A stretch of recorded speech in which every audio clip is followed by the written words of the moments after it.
حياته وبعد مماته إن الشقي وكل الشقي وحق الشقي من أبغض عنيا في حياته وبعدها وفاته. صدق الله.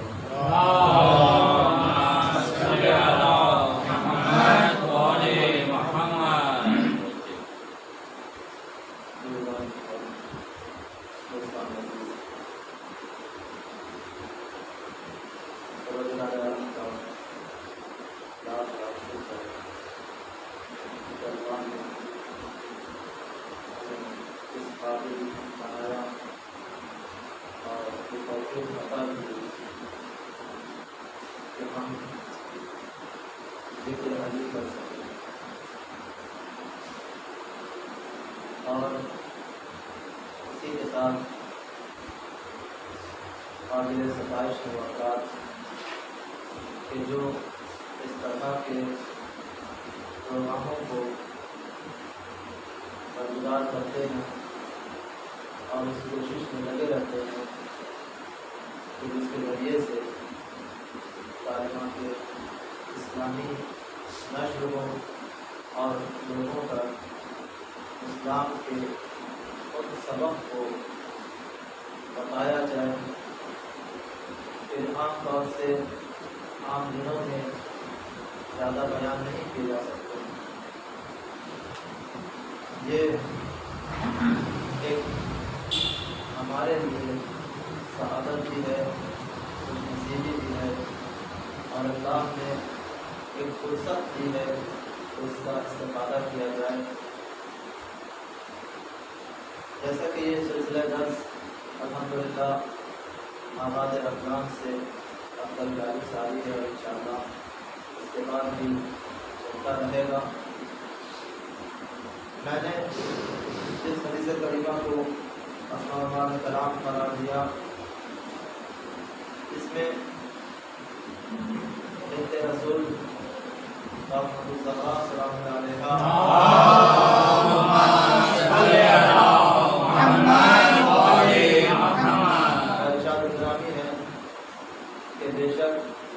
کامیابی اور حقیقی کامیابی اور مکمل کامیابی اس کے لیے ہے جو علی سے محبت کرتا ہے, چاہے علی کی حیات میں ہو یا حیات کے بعد ہو.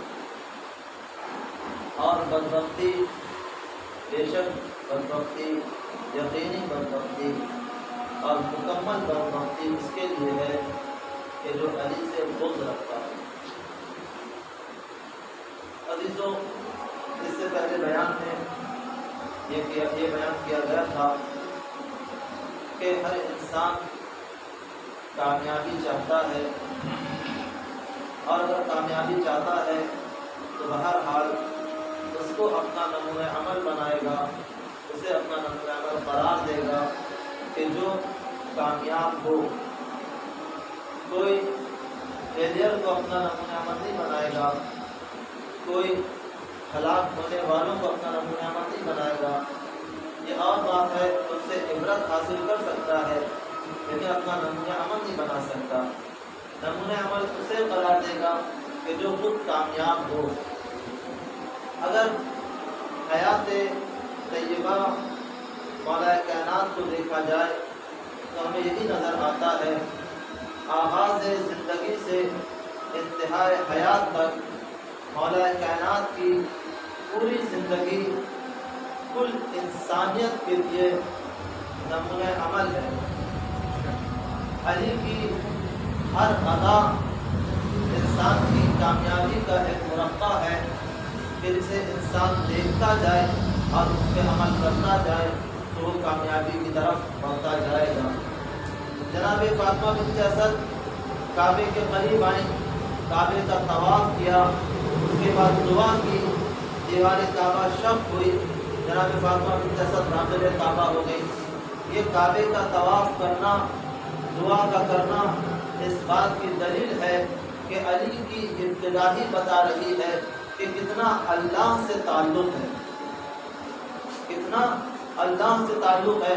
مولا کائنات کا سجدہ کرنا اور اس کے بعد آغوش رسالت میں آ کر آنکھوں کا کھولنا اس بات کی دلیل ہے کہ مولا کائنات نے اپنی آنکھوں کو اس وقت نہیں کھولا جب تک آغوش رسالت میں نہیں آ گئے، کیونکہ مولا کائنات بتانا چاہ رہے ہیں کہ میں نے اپنی نظر کے لیے جمال رسالت کو چنا ہے، جمال رسالت کو چنا ہے۔ جب جمال رسالت کو اپنی نگاہوں کے لیے چن لیا اور آغوش رسالت میں آگے آنکھیں کھولی ہے تو پیغمبر نے ارشاد فرمایا، اے علی جب تم نے ہمارے جمال کو اپنے نگاہ کے لیے چن لیا ہے تو ہم نے اپنے علم کو تمہارے لیے چن لیا ہے۔ سلام محمد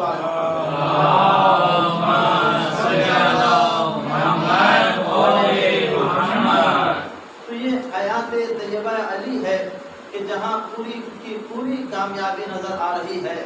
آپ دیکھیں علی کی ابتدا سجدے سے شروع ہوئی، ابتدا سجدے سے ہے اور انتہا بھی سجدے پہ ہے، ابتدا بھی سجدے پہ ہے اور انتہا بھی سجدے پہ ہے۔ یہ کیسا سجدہ ہے، یہ کیسا سجدہ ہے، یہ کس بات کی دلیل ہے؟ کہا تم نگاہ تو کرو علی کی زندگی میں، جس کا تعلق علی سے ہوگا، جو علی سے اپنے تعلق کو جوڑے گا وہ کبھی بھی اپنے تعلق کو کعبے سے نہیں توڑے گا، وہ کبھی بھی اپنے تعلق کو کعبے سے نہیں توڑے گا، وہ کبھی بھی اپنے تعلق کو سجدے سے نہیں توڑے گا، ہمیشہ اسے کعبہ بھی اس کی نگاہوں میں رہے گا، سجدہ بھی اس کی نگاہوں میں رہے گا۔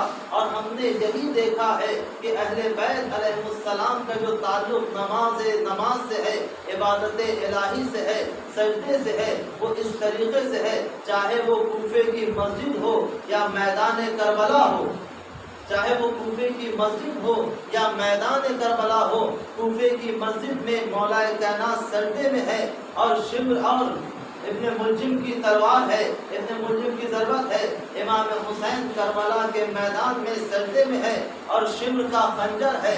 تو ہم جب یہاں پہ دیکھ رہے ہیں کہ وہاں پر بھی سجدہ ہے، یہاں پر بھی سجدہ ہے، تو عزیزوں ہمیں یہ ماننا پڑے گا کہ اگر ہم علی کے فضائل کو بیان کر رہے ہیں، حسین کے مصائب کو بیان کر رہے ہیں، تو ہمارا تعلق سجدے سے بھی ہوگا، ہمارا تعلق سجدے سے بھی ہوگا۔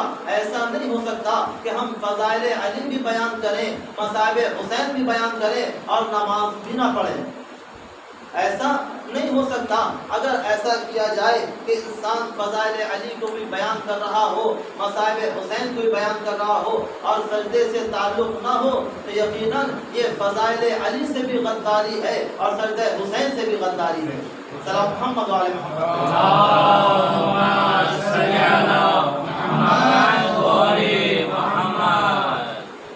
تو یہ سجدہ اور سجدہ الہی اور اپنی پوری ذات کو معبود حقیقی کے حوالے کر دینا،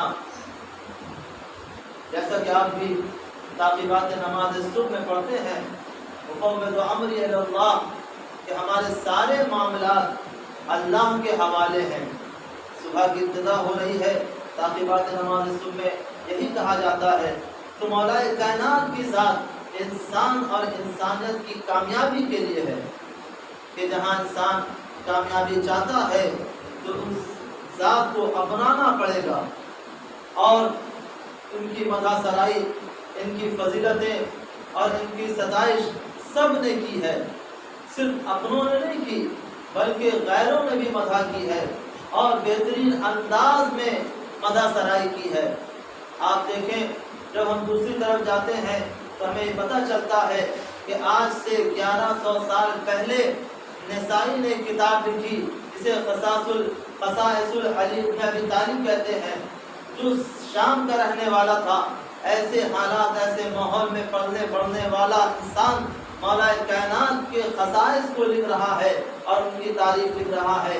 اس کے بعد جو تفاسیر لکھی گئی، شرح لکھی گئی نہج البلاغہ کی، اس میں زیادہ سے زیادہ برادران اہل سنت کا ہاتھ ہے، بہت ساری شرح لکھی، اور علی بن عبدالحدید کا جو سب سے بڑا وہ ہے، اس میں سب سے بڑی شرح جو لکھی گئی ابن ابی الحدید نے لکھی ہے۔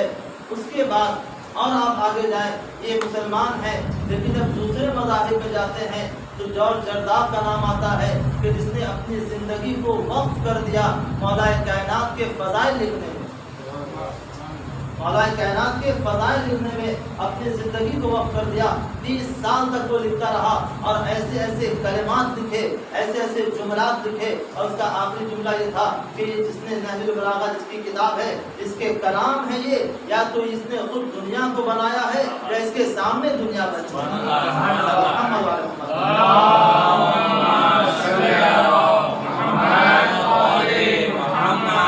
تو عزیزوں، صرف اپنوں نے نہیں مدح سرائی کی بلکہ غیروں نے بھی جب حقیقت کو اپنایا ہے تو علی کی مدح سرائی کی ہے، علی کی فضیلت کو بیان کیا ہے، اور یہ بتایا ہے کہ دیکھو یہ مولا کائنات ہیں، یہ ہر کچھ جانتے ہیں۔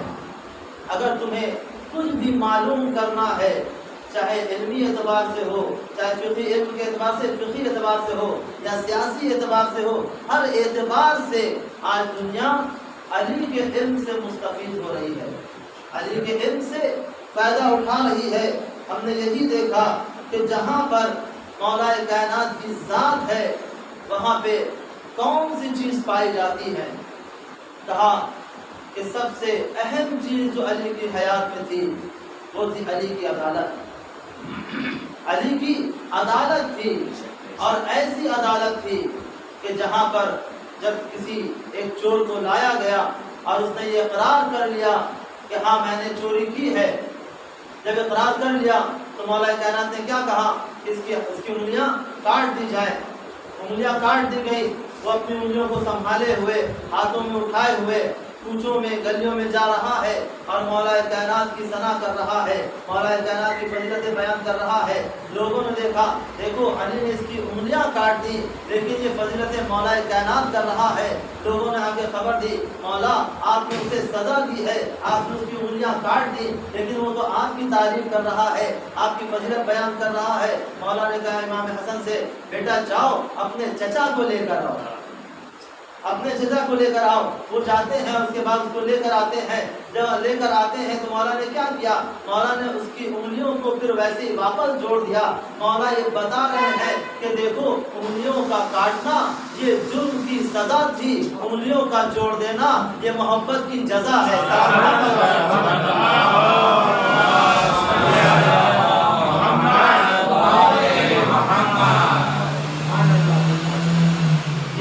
محبت کی جزا ہے کہ جہاں پر انسان خطا کرتا ہے وہاں پر خدا رحیم ہے، کریم ہے، لطیف ہے۔ ابھی آپ نے 1000 نام کل پڑھے ہیں کہ اللہ کے 1000 نام کس طریقے سے اللہ کو پکارا جاتا ہے، اسی طریقے سے اللہ کے وہ خاص بندے ہوتے ہیں کہ جن میں وہی صفات پائے جاتے ہیں جو پروردگار عالم میں ہوتے ہیں، اور وہ پروردگار عالم سے عمز کرتے ہیں۔ پروردگار عالم کے طریقے سے جیسے اللہ رحیم ہے، کریم ہے، ویسے ان کے اندر بھی رحمانیت اور کریمیت پائی جاتی ہے۔ تو مولا نے بتایا کہ دیکھو اسی طریقے سے ہم نے دیکھا ہے کہ کوفے میں ایک یہودی آیا اور اسے یہ معلوم ہوا کہ علی قتل کر دیے گئے۔ جیسے معلوم ہوا علی قتل کر دیے گئے، وہ گریہ کرتا ہے، روتا ہے۔ جب اسے لوگوں نے دیکھا روتے ہوئے، آ کے اسے پوچھا تم کیوں رو رہے ہو؟ تم تو مسلمان نہیں ہو، تم تو مسلمان نہیں ہو، تم کیوں رو رہے ہو؟ کہا تم نہیں جانتے کہ میں کیوں رو رہا ہوں، میں علی پہ گریہ کر رہا ہوں۔ کہا کیوں گریہ کر رہے ہو؟ کہا جانتے ہو کہ میں ایک مرتبہ یہاں پہلے آیا تھا، میں ایک تاجر ہوں، اپنے ساتھ و سامان کے ساتھ آیا تھا یہاں پر، اور جیسے ہی کوفے میں داخل ہوا تو کچھ لوگوں نے میرے سامان کو لوٹ لیا۔ جب یہ خبر علی تک پہنچی ہے تو علی نے میری حمایت کی، میرا ساتھ دیا، جو میرا سامان تھا اسے واپس دلوایا، اور جب تک میرا سامان بک نہیں گیا تب تک میرے ساتھ رہے، اور اس کے بعد مجھے بہت ہی احترام سے رخصت کیا۔ آج میں مجسمہ عدالت پہ گریہ کر رہا ہوں کہ آج مجسمہ عدالت اس دنیا سے چلی گئی ہے۔ تو یہ علی کی عدالت ہے کہ جو علی میں پائی جاتی ہے۔ اور اس کے بعد ہم نے یہی دیکھا ہے کہ جہاں پر علی کی یہ عدالت ہے کہ ایک یہودی گریہ کر رہا ہے علی کے نام پر کہ علی کی ذات کیا ہے، اس کے بعد ایسے بہت سارے واقعات ہیں کہ جہاں پہ دیکھا ایک مسیحی ہے، عیسائی ہے، ضعیف العمر ہے، وہ گدائی کر رہا ہے، بھیک مانگ رہا ہے۔ جب مولا کائنات نے دیکھا کہ بھیک مانگ رہا ہے، کہا یہ کیوں بھیک مانگ رہا ہے؟ کہا یہ مزدور تھا اور اس کے بعد یہ ضعیف ہو گیا ہے، مزدوری نہیں کر سکتا، اس لیے بھیک مانگ رہا ہے۔ یہاں پر تھا اور مسلمانوں کے بھی کام آتا تھا۔ مولا کائنات نے کہا اسے بیت المال سے بھی اس کا حق ادا کیا جائے، بیت المال سے اس کا حق ادا کیا جائے۔ تو عزیزوں، یہ علی کی نگاہ ہے جو محدودیت نہیں پائی جاتی، چاہے کوئی مسلمان ہو یا نہ مسلمان نہ ہو، علی کی نگاہیں سب کو دیکھتی ہیں، علی کا کرم سب پر ہوتا ہے، چاہے مسلمان ہو یا نہ ہو۔ وہ عیسائی تھا، اس پر بھی کرم کیا، وہ یہودی تھا، اس پر بھی رحم کیا۔ تو یہ علی کی زندگی ہے، اس کے لیے کہا جا رہا ہے کہ علی کی زندگی کو اپناؤ تاکہ تم کامیاب ہو جاؤ۔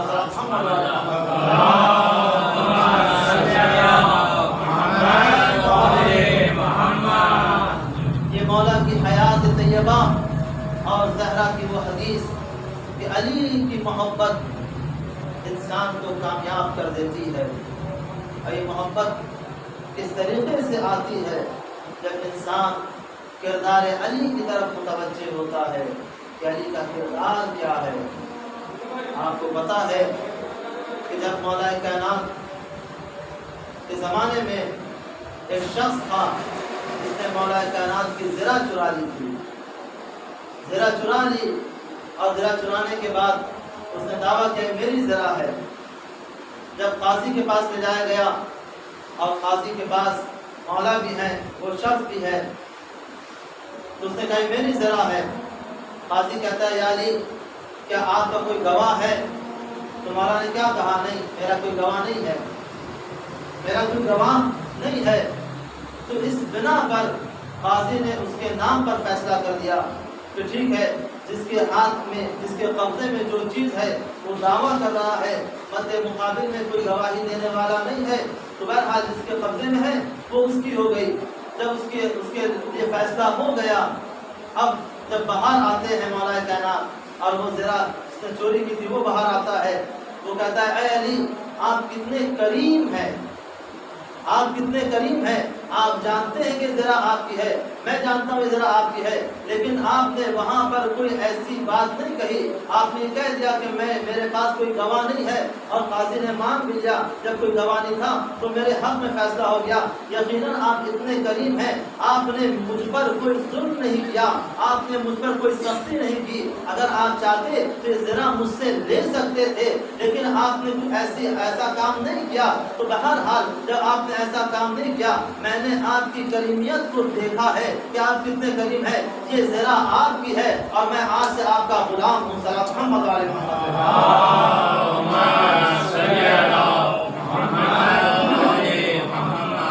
تو علی کی حیات طیبہ کہ جو ہر عنوان سے، ہر ادا علی کی انسان اور انسانیت کی ہدایت کے لیے ہے۔ تو جب زندگی ہدایت کے لیے ہے تو اس کے لیے ضروری ہے کہ ہم اس زندگی کو پہچانیں، اس حیات کو جانیں، ان عمل کو اپنائیں اور ویسی کام کو انجام دیں تاکہ ہماری حیات بھی کامیابی کے کنارے تک پہنچ سکے۔ پہچاننے کے لیے کیا ہوتا ہے؟ پہچاننے کے لیے ضروری یہ ہے کہ انسان اس کے آثار کو دیکھے۔ اگر کسی کے بارے میں گفتگو کی جا رہی ہے ہم اس کو جان سکتے ہیں، سمجھ سکتے ہیں، لیکن اگر معرفت حاصل کرنا ہے، اس کو سمجھنا ہے، تو کم سے کم اس کے کچھ آثار ہمارے سامنے ہوں، اس کے کچھ آثار ہمارے سامنے ہوں۔ پرانے جو فیلسوف تھے، جو فلسفی تھے، سقراط تھے، مقراط تھے اور بہت سارے فلسفی تھے، ان کی کتابیں، ان کے اقوال ہیں، تب ہمیں سمجھ میں آتا ہے کہ ہاں وہ فلسفی تھے۔ اسی طریقے سے بہت سارے منطقی تھے، جب ان کی کتابیں سامنے آتی ہیں تب سمجھ میں آتا ہے کہ ہاں وہ اتنے بڑے منطقی تھے۔ ملا صدرہ تھے، ان کا فلسفہ سمجھ میں آتا ہے، اور بہت سارے طریقے سے۔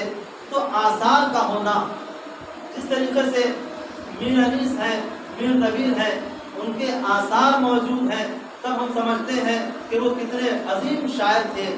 اسی طریقے سے جو بادشاہ تھے، جو شاہان وقت تھے اپنے زمانے میں، آج ان کے کھنڈرات کو دیکھتے ہیں تو یہ سمجھ میں آتا ہے کہ ان کی بادشاہت کیسی تھی اور ان کے کھنڈر موجود ہیں۔ اور اسی طریقے سے ہم آثار کو دیکھتے جاتے ہیں، جب اودھ کے نوابوں کی طرف متوجہ ہوتے ہیں تو امام بارگاہیں سامنے آتی ہے، ان کے آثار کو دیکھ کے سمجھ میں آتا ہے ان کا مزاج کیسا تھا۔ اسی طریقے سے انسان کو سمجھنے کے لیے، انسان کو جاننے کے لیے پہلا قدم جو ہوتا ہے وہ یہ ہے کہ انسان اس کے بارے میں سنے، اس کے بارے میں پڑھے، اس کے بارے میں معلوم کرے، اور اگر کوئی اس کے آثار موجود ہیں تو اس کے آثار کی طرف متوجہ ہو، اس کے آثار کی طرف متوجہ ہوگا۔ تو ہم چاہتے یہ ہیں کہ اپنی زندگی کو، اپنے کردار کو علی کے کردار سے مطابق کر دیں، تو کس طریقے سے کم ہمارے سامنے وہ آثار ہوں، ہمارے سامنے وہ آثار ہوں۔ دیکھیں مولا کائنات کی جو کتابیں ہیں، یعنی جو کتابیں ہمارے سامنے آئی ہیں انہی کے عنوان سے، جیسے نہج البلاغہ ہے اور بہت ساری کتابیں ہیں۔ اصل جو کتاب ہے وہ قرآن ہے کہ اگر علی کی حیات کو دیکھنا ہے تو کم سے کم قرآن کی تلاوت کرے۔ جہاں قرآن کی تلاوت کرے گا تو مولا کائنات کی زندگانی سمجھ میں آ جائے گی کہ علی کی زندگی کیسی تھی۔ لیکن جو چیزیں آثار ہیں، ایک احادیث ہیں، اقوال ہیں، مولا کائنات کے خطوط ہیں، مولا کائنات کے خطبات ہیں، مولا کائنات کی دعائیں ہیں، کم سے کم 500 دعائیں مولا کائنات سے منسوب ہیں، کم سے کم 500 دعائیں مولا کائنات سے منسوب ہیں۔ اتنی دعا کسی کی نہیں ہے، اسی لیے مولا کائنات کو دعا کہا جاتا تھا کہ سب سے زیادہ دعا کرنے والے، دعا سب سے زیادہ دعا کرنے والے، 500 دعائیں کم سے کم ہیں، اور اتنی دعائیں کسی کی نہیں پائی جاتی، نہ کسی صحابی کی ہے۔ اگر تمام صحابیوں کو ملا کر بھی جمع کیا جائے تو اتنی دعائیں نہیں ہیں۔ تو مولا کائنات کی دعائیں ہیں۔ اسی کے ساتھ ساتھ ہم یہ دیکھتے ہیں جو خطوط ہیں امام کے، جو خطبات ہیں یا جو کلمات خسار ہیں، ہر کی اپنی تفسیر ہے، اپنی شرح ہے، اور شرح کرنے والوں نے یہ بھی کہا کہ اگر مولا کائنات کا یہ پہلا خطبہ جو نہج البلاغہ میں ہے، اگر وہ ہمارے سامنے نہ ہوتا تو ہم کبھی توحید کو پہچان ہی نہیں سکتے تھے کہ توحید ہے کیا، توحید کہتے کسے ہیں، آسمان بنا کیسے ہے، آدم کا وجود کیسے ہوا، یہ سب ساری چیزیں اس خطبے میں موجود ہیں جو آپ پڑھتے بھی ہیں، اور انشاءاللہ جنہوں نے پڑھا ہوگا تو اس کی تلاوت کریں گے، پڑھیں گے۔ تو سب سے پہلی چیز کیا ہے؟ معرفت کے لیے آثار، اور آثار کے لیے ایسی چیز ہونا چاہیے جس کے ذریعے سے ہم اس کے قریب پہنچ سکے۔ اللہ کی معرفت کے لیے کیا ہے؟ کہا اللہ کی معرفت کے لیے جو اس کے نام ہیں ہم اس کی طرف متوجہ ہو جائیں۔ جیسا کہ میں نے بھی کہا کہ آپ جوشن کبیر میں پڑھتے ہیں، اور قرآن میں سورہ حشر میں بھی بہت سارے نام بیان کیے گئے، السلام والمومن والمحیمن، اور اس طریقے سے سارے اللہ کے نام ہیں سورہ حشر میں۔ تو یہ نام اس کے ذریعے ہم سمجھ سکتے ہیں کہ اللہ کون ہے۔ مکمل حاصل نہیں کر سکتے، لیکن کم سے کم اتنا سمجھ سکتے ہیں کہ اللہ کون ہے، اللہ کیا ہے۔ اور بہترین جاننے کے لیے جو اللہ کے نام بیان کیے گئے وہ اس میں ہے، جوشن کبیر میں ہے، اور بھی دوسری چیزوں میں اللہ کے نام بیان کیے گئے، اور یہ کہہ دیا گیا کہ بس اللہ کے 99 نام ہیں۔ وہ کون سی کتابیں ہیں جو ہمارے سامنے آتی ہیں؟ وہ قید بغدادی ہیں۔ اگر قید بغدادی کو ہم اپنا لیں گے اور صرف قید بغدادی کے اعتبار سے اللہ کو پہچانیں گے تو یقیناً ہم اللہ کے قریب نہیں پہنچ سکتے، اللہ کی معرفت نہیں حاصل کر سکتے۔ تو ہمیں اللہ کی معرفت حاصل کرنے کے لیے در اہل بیت پہ جانا پڑے گا۔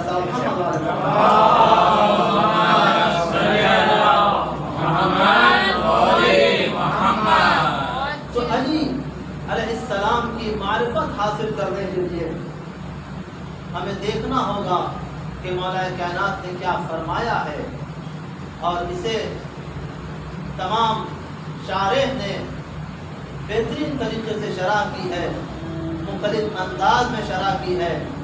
اور ایک نے کہا، شابی نے یہی کہا کہ میں نے مولا کائنات کے کلمات کو دیکھا، اور جو کلمات ہیں وہ ہر اعتبار سے انسان کی حیات کی کامیابی کا ذریعہ ہے، چاہے وہ عرفانی اعتبار ہو، چاہے وہ سماجی اعتبار ہو، چاہے وہ سیاسی اعتبار ہو۔ عرفانی اعتبار سے جب وہ بیان کرتا ہے کہ دیکھیں مولا کائنات نے کیا فرمایا، وہ کہتا ہے کہ مولا کائنات کی ایک دعا کا وہ جملہ، وہ ٹکڑا ہمارے سامنے آیا کہ جس سے بڑا عرفان نظر ہی نہیں آتا۔ وہ کون سا تھا؟ وہ کہتا ہے کہ جہاں مولا کائنات آواز دے رہے ہیں الہی کفا بعزا ان اکون لک عبدا، اے پروردگار خدایا میری عزت کے لیے یہی بہت ہے کہ میں تیرا بندہ ہوں، میری عزت کے لیے یہی بہت ہے کہ میں تیرا بندہ ہوں۔ عزیزو ذرا اندازہ لگائیں کہ مولا کائنات آواز دے رہے ہیں کہ الہی کفا بعزا ان اکون لک عبدا، پروردگار میری عزت کے لیے یہ بہت ہے کہ میں تیرا بندہ ہوں۔ یعنی مولا کائنات نے بتا دیا کہ میں جس معبود حقیقی کے سامنے سربسجود ہوتا ہوں، جب میری بلندی اتنی ہے تو وہ پروردگار کتنا بلند ہوگا، وہ پروردگار کتنا بلند ہوگا۔ اب یہ انسان کی گمراہی ہے کہ جس سے انسان اپنائے ہوئے ہے اور اس کے بعد معبود حقیقی کو چھوڑ کے خود بندے کا سجدہ کر رہا ہے، یا بتوں کے سامنے سر جھکا رہا ہے، یا درختوں کے سامنے جھکا جا رہا ہے، یا دریا کے سامنے جھک رہا ہے، یا اونچے پہاڑوں کو دیکھ رہا ہے تو جھک جا رہا ہے۔ نہیں، ایسا نہیں ہے۔ انسان کی کامیابی یہی ہے کہ وہ معبود حقیقی کے سامنے سر جھکائے، جس کے سامنے علی نے سر جھکایا ہے۔ سلام محمد علی محمد۔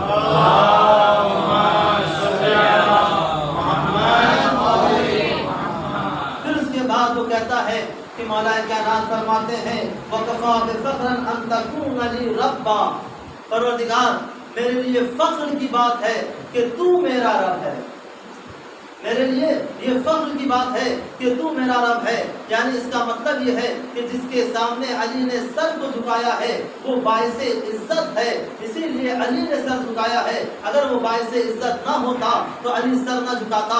علی اپنے سر کو جھکا کر بتا رہے ہیں کہ دیکھو اگر عزت کسی کے لیے ہے تو وہ اللہ کے لیے ہے۔ اللہ نے بتا دیا کہ عزت اللہ کے لیے ہے، رسول کے لیے ہے اور مومنوں کے لیے ہے۔ صلی محمد علیہ وسلم۔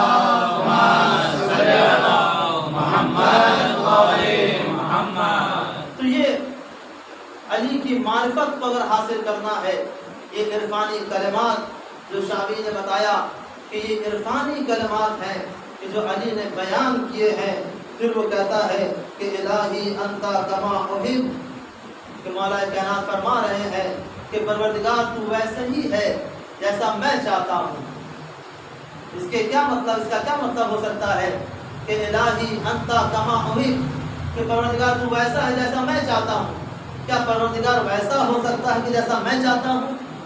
اگر اس طریقے سے دیکھا جائے تو یہی سمجھا جائے گا کہ جس طریقے سے ہم چاہ رہے ہیں اسی طریقے سے خدا کو ہونا چاہیے۔ پرانے زمانے میں، قدیمی دور میں اسی طریقے سے خدا کو بنایا جاتا تھا۔ جب دل چاہتا تھا خدا بناتے تھے، کبھی پتھر سے بنایا، کبھی لکڑی سے بنایا، کبھی کھانے کی چیزوں سے بنایا، شکر سے بناتے تھے یا دال سے بناتے تھے یا گڑ سے بناتے تھے، اور جب بھوک لگتی تھی تو اسے کھا لیا کرتے تھے۔ تو یہاں پر یہ کہہ سکتے ہیں کہ تو ویسے ہی ہے جیسا میں چاہتا ہوں، جب بھوک لگے گی تو کھا لوں گا، جب عبادت کا وقت آئے گا تو تجھے بنا دوں گا۔ لیکن مولا کائنات فرما رہے ہیں پروردگار تو ویسا ہے کہ جیسا میں چاہتا ہوں، تو ویسا ہے کہ جیسا میں چاہتا ہوں۔ یعنی میں کیسا چاہتا ہوں کہ میرا پروردگار کیسا ہو؟ تو بتایا کہ دیکھو میں چاہتا یہ ہوں کہ میرا پروردگار رحمان ہو، میرا پروردگار رحیم ہو، میرا پروردگار غفار ہو، میرا پروردگار ستار ہو، جو ہمیں معاف کر دے، جو ہم پر رحم کرے، جو ہم پر کرم کرے، جو ہمارے عیوب کو چھپا لے، جو ہماری مدد کو آئے، جب ہم تنہا ہوں تو ہماری مدد کرے، چاہے ہمارا وجود دنیا میں ہو یا شکم مادر میں ہو، ہر جہاں پر ہمارا وجود ہوگا وہ پروردگار ہمارا ناظر ہے، ہماری مدد کرنے والا ہے، ہمیں دیکھنے والا ہے، اور اتنا رحیم و کریم ہے کہ اس نے ہر اعتبار سے اپنے بندے کی مدد کی ہے اور حوصلہ دیا ہے۔ یہی کہا ادعونی استجب لکم، تم مجھ سے دعا کرو میں قبول کروں گا۔ انسان کبھی اپنے آپ کو تنہا نہ سمجھے، اسی لیے علی آواز دے رہے ہیں فجعلنی، پروردگار تو ویسا ہی ہے جیسا میں چاہتا ہوں۔ سلام محمد علیہ محمد۔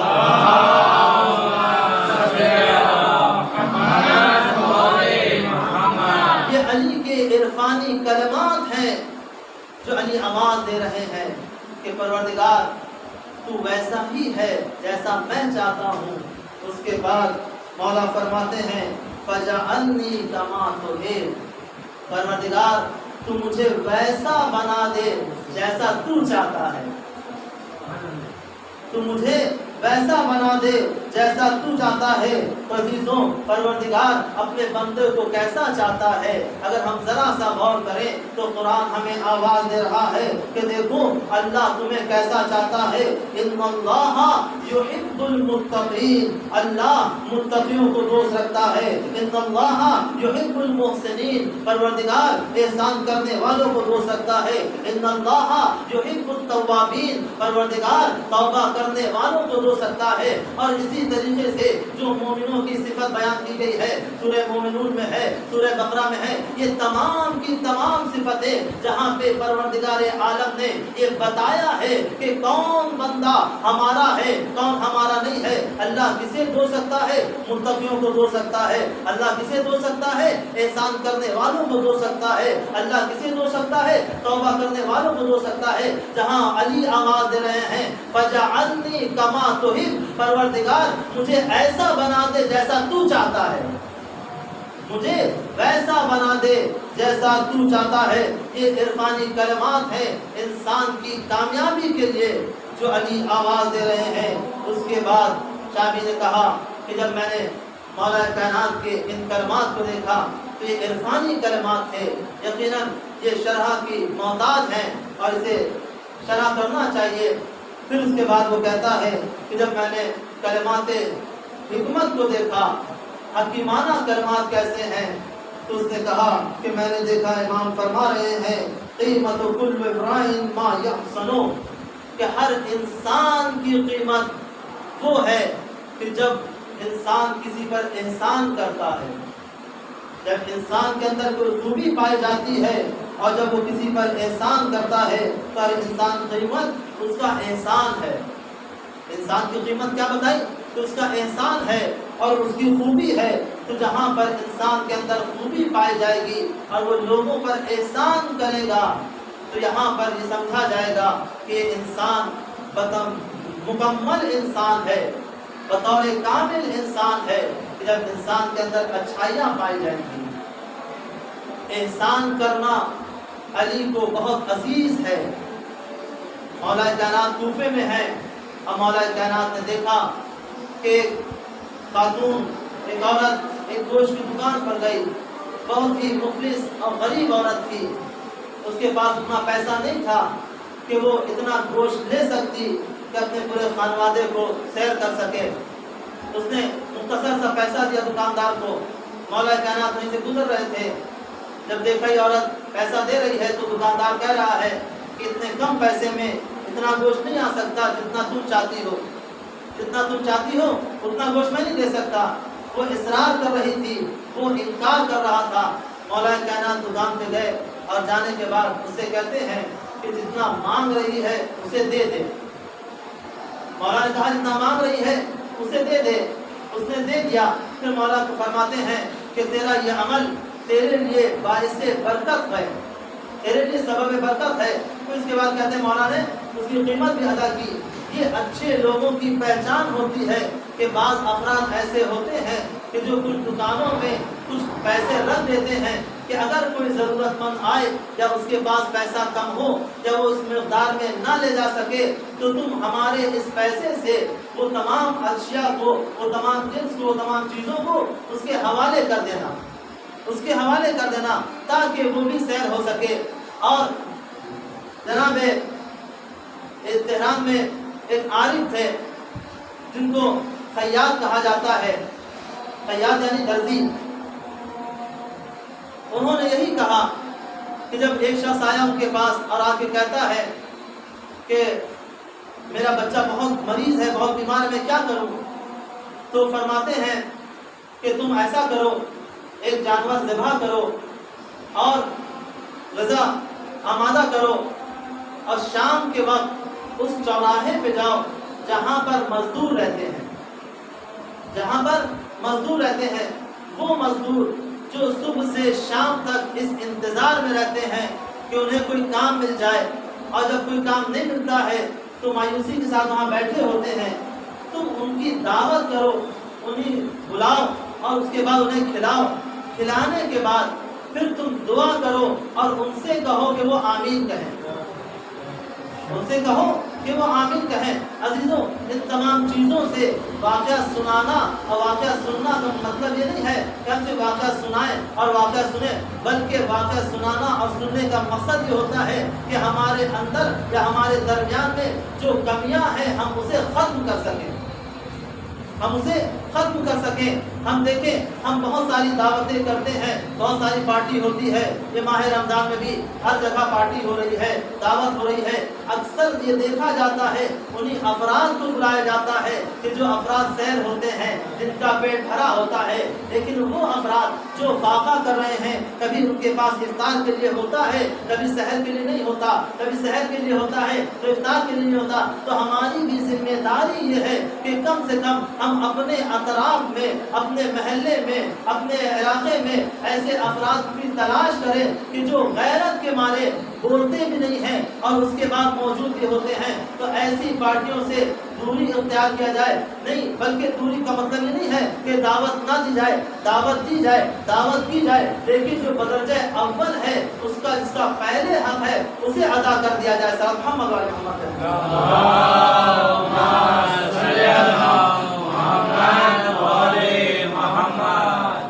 تو مولا نے فرمایا کہ انسان کون بہتر ہے، کہ انسان کی قیمت یہ ہے کہ جو دوسروں پر احسان کرے، اور احسان کس طریقے سے کیا جاتا ہے تو آپ جانتے ہیں کہ ہمارے پاس جو کچھ بھی جو چیز پائی جاتی ہے، اور اگر کوئی ضرورت مند ایسا ہے تو ہم اس کے لیے خرچ کریں، یہ ہے احسان۔ پھر وہ فرماتا ہے کہ ہم نے دیکھا مولا کائنات کی حدیث کہ المرء محبوب فی تحت لسانہ، کہ مولا فرماتے ہیں، یہ کلمات حکمت ہے کہ ہر انسان اپنی زبان کے نیچے چھپا ہے یا اپنی زبان کے پیچھے چھپا ہے، جب وہ کلام کرتا ہے تو پہچانا جاتا ہے۔ یہ سارے کلمات کو بیان کرتا جاتا ہے، جس میں 9 کلمے اس نے بیان کیے، یہ ایسے کلمات ہیں کہ جہاں فصاحت و بلاغت ختم ہو گئی، نہ اس سے کوئی زیادہ فصیح کلمہ ہے، نہ اس سے کوئی زیادہ بلیغ کلمہ نظر آتا ہے، چاہے عرفانی اعتبار سے ہو، چاہے سیاسی اعتبار سے ہو یا سماجی اعتبار سے، تو پتہ ہی چلا کہ ہر انسان یہ دیکھ رہا ہے کہ مولا کائنات کی حیات طیبہ انسان کی کامیابی کے لیے کس طریقے سے انسانیت کا نمونہ عمل بنی ہوئی ہے، کس طریقے سے انسانیت کا نمونہ عمل بنی ہوئی ہے۔ اسی لیے جناب زہرا نے فرمایا تھا کہ کامیاب ہے وہ کہ جو علی سے محبت کرتے ہیں، اور ناکام ہے وہ جو علی سے بغض رکھتے ہیں۔ عزیزوں، آج ماہ رمضان کی 30 تاریخ ہو گئی، اور یہ دن اہل بیت علیہ السلام کے لیے اتنا سخت ہے کہ اسے بیان نہیں کیا جا سکتا۔ علی، وہ علی کہ جب میدان میں آتا ہے تو کبھی دشمن کو اپنی پیٹھ نہیں دکھاتا، لیکن وہی علی جب اس کے سامنے کوئی یتیم آتا ہے تو علی کی آنکھوں میں آنسو آ جاتے ہیں،